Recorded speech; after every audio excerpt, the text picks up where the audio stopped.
Kadama finally boyfriend we yamubako $15,000 n'ebintu bye byajje ebweru amaze n'akwatibwa ogenda kubanga ate obifuna maaso awo gwe bawa lift yeefuulira nnyini motoka n'amutta ku kyebusaabala era nga yamutidde mu ntiisa nabyo ogenda kubanga obifuna maaso awo. Florence Nampijja finally naye ate amaze n'azaala akatambi weekali maaso awo. Felista asindise obubaka eri awo omwami bakati omugenzi Leila Odinga owe Kenya eyatuvudde ku maaso ku lunaku olw'okoosejjo nabyo ogenda kubanga obifuna maaso awo. Epasi atabukiddewo bonna abeekubaza perfume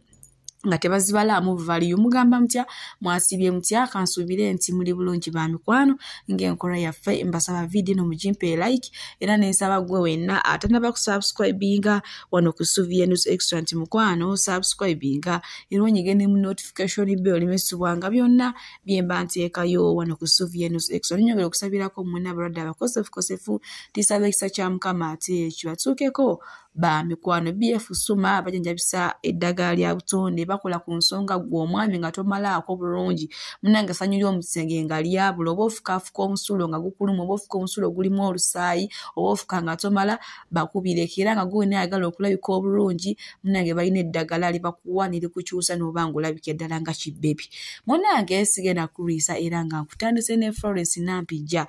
omanyi waliwo ebifaananyi ebiri kuyitingana ku social media nga Florence Nampijja akutte kibbebi kyakutte kyeru abantu bade bagamba kongozi munange omaze n'ozaala leero bambi biki boogedde bingi baddiyale baswiti ati nyongera okubajjukiza Florence Nampijja tannaba kuzaalako oyo omwana siwe wabula wa mukwano gwe oba mufuna bulungi. Munange bwe nkongerayo ku mboozi ya Shabani Kadama ono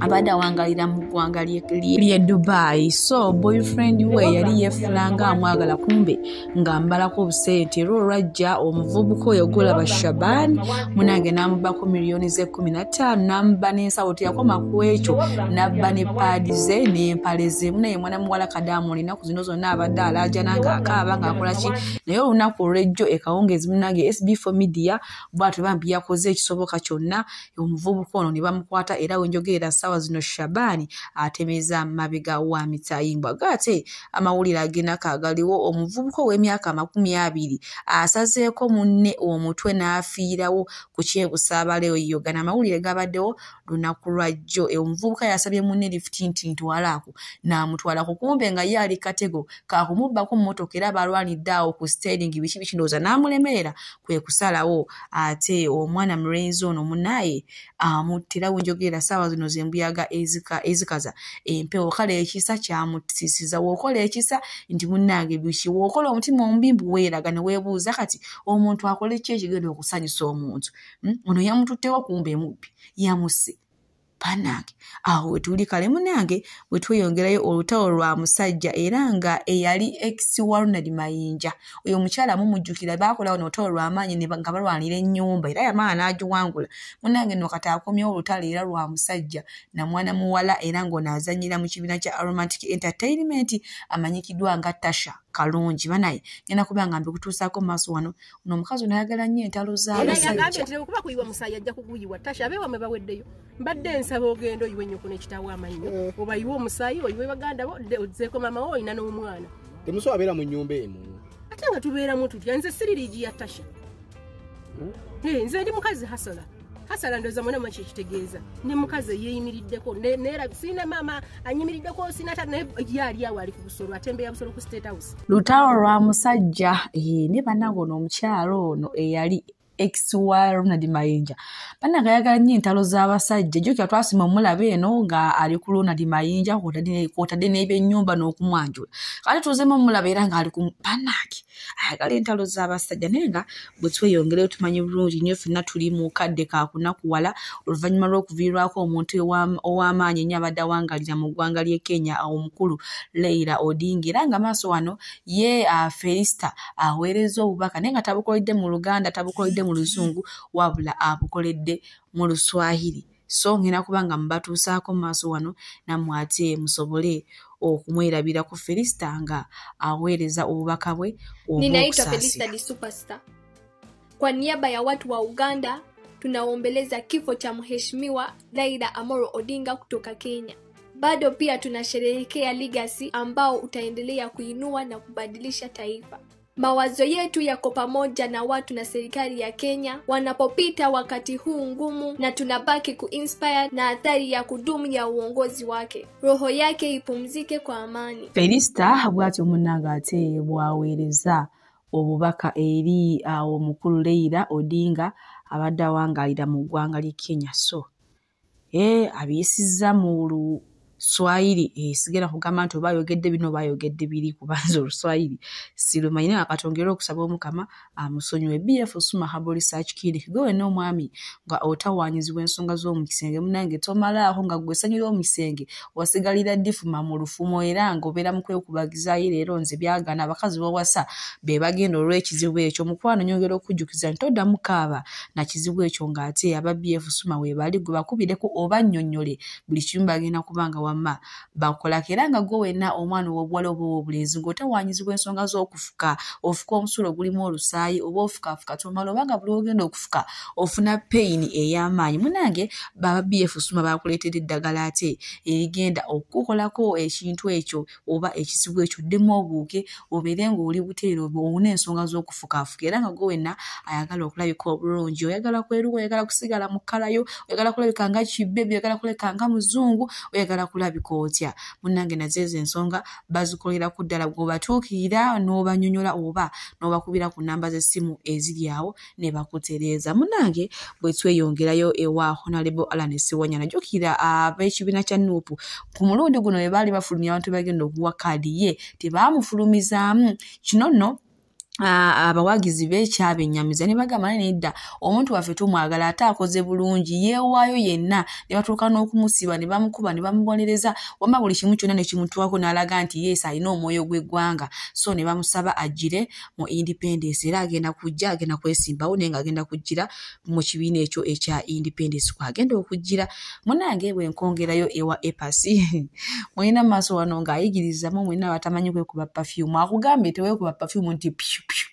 n'opiisuula emirundi egiwera no yeeyagala opiisuula emirundi ebiri gyokka oba perfume gwe wagyegulidde oba baakuwampe oba pannaaki sigenda kulandaga kuba akatambi we kali maaso wonna mwerabireko nze ate nkongereyo mbw abantu nkimanyi bulungi perfume gwe yagiguze ne ssente zo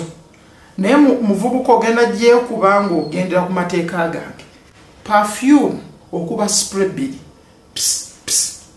toyongerako kuliko oguvubuka guno oguwa abantu abagezi musooka omala ekolola sebo musimanya omala kolola perfume muzikozesa musimanya gyekubenga bweyagala omala kolola muntamye mugyemera amateeka gange nga temumanya ebintu bino binyiiza. Perfume bagyekuba kuwunya bulungi togifuula kyakulwanisa. Bwatyo Epasi munanga ate yagamba tagenda kukoowa kubanyonyola engeri gye beekubamu perfume toyekuba kinene opiisuula bupiisuuzi emirundi ebiri gyokka ng'okitadde okiwulidde ekintu ekyo naye n'osanga mbu omuntu yenna nga yeekubye kwegamba ng'awunya perfume okuva Kagera akasooka paka Kaviiri akasemba ate era ogutali musango kubanga perfume ebeera yiye abeera nga ye yagyegulidde. Munange Epasi naye alina envuga gy'atuvuga mu sipiidi. Munange bwe tweyongerayo ewa principal oba omukulembeze Robert Kyagulanyi Ssentamu munange alina ebigambo byeyogedde mu nnaku omanyi ennaku zino bali mu kaweefube walaale wakukunga bantu omanyi tugenda mu kulonda 2026 kati yagenze n'ageza nti pulaani mugiraba kyennengera mukiraba oba temukiraba ne bannaaye Calvin Kanja ate oba ye oba yalengedde mbiki simanyi nakumanya ngenda kubanga mwe mulaba pulaani eno nga bwengiraba mugiraba kakati eyo pulaani okugituukako nsaba tukole bwe tuti. Number 1, mutuwe permission. Naye lwaki ku bipapula bya senior 6 tebongerako okukebera omuntu enjaga nayo neefuuka qualification oli bw'aba aneesimbawo ku kifo kyonna. Kale mugamba omusajja simwagala naye kiki kyalaga abantu ekyo? Kiki ekyo kyalaga abantu abazze bamwetegereza bagamba zigira ne zivaako? mulinzo omusajja amale kweyambulira ku stage mulinzo omusajja ajjemu empale ajjemu essaati atulage nudduzi nze munnange laaleze nzibeerako nnyo naye agira n'abula nolabanga abadde ne poyinti entuufu ogenda okulaba abuze annange koze ejjaga baŋŋamba emala emyaka 5 mu mubiri enjaga ey'obusigo bagamba emala emyaka 5 bw'oba wagivaako naye ate bw'oba okyaginywa ate gujabagira naye nga electoral commission mutuyambe okebera enjaga mu mubiri n'okebera omutwe gw'omuntu ebeere emu ku qualification mugenda kutuleetera abalalo mu bukulembeze omusajja ali ku ngalo bw'ati yalaba manifesto omusajja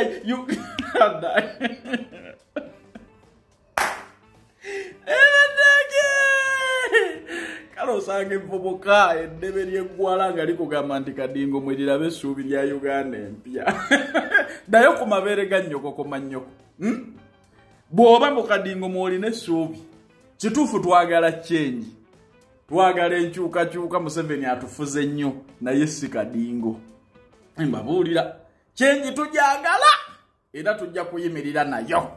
naye Kadingo nedda abalungi abatuuliriza era abatulaba olunaku olwaleero tukyaddeko ewa Sheikh Ashraf Dembe sebo sanyusa okubalaba amannya agange yeze Sheikh Ashraf Dembe akola ku bizibu by'enjawulo omuntu singa aba alina ebirwadde musomereddwa tunywa amazzi ga lukuya nga bw'obadde ogalaba tugenda abantu ku kyoto ne twokya emizimu emibi egibabaamu n'okulomba eddwa abantu singa abeera ng'ali wano atuuse sobola okumulombeera eddwa ne waba atatuuse nga mpadde amannya ge naye ng'ali wala naneetaase enamba yange yeno eri 0707363711 namwe banyinaffe abali ebweru oyagala okuba nti oyagala okulombera ku ddwa ng'olina ebizibu viza zibuze amaka gakolongotana sente zikola zimpita mu ngalo ojja kumpeereza ekifaananyi kyo n'amanyago ebyo byokka bijja kummala nja kukulombera eddwa ojja kutereera olunaku olusembayo mu mwezi mba n'eddwa eyawamu ffenna n'abalwadde bange abakadde n'abapya salaamu alaikum warahmatullahi wabarakatu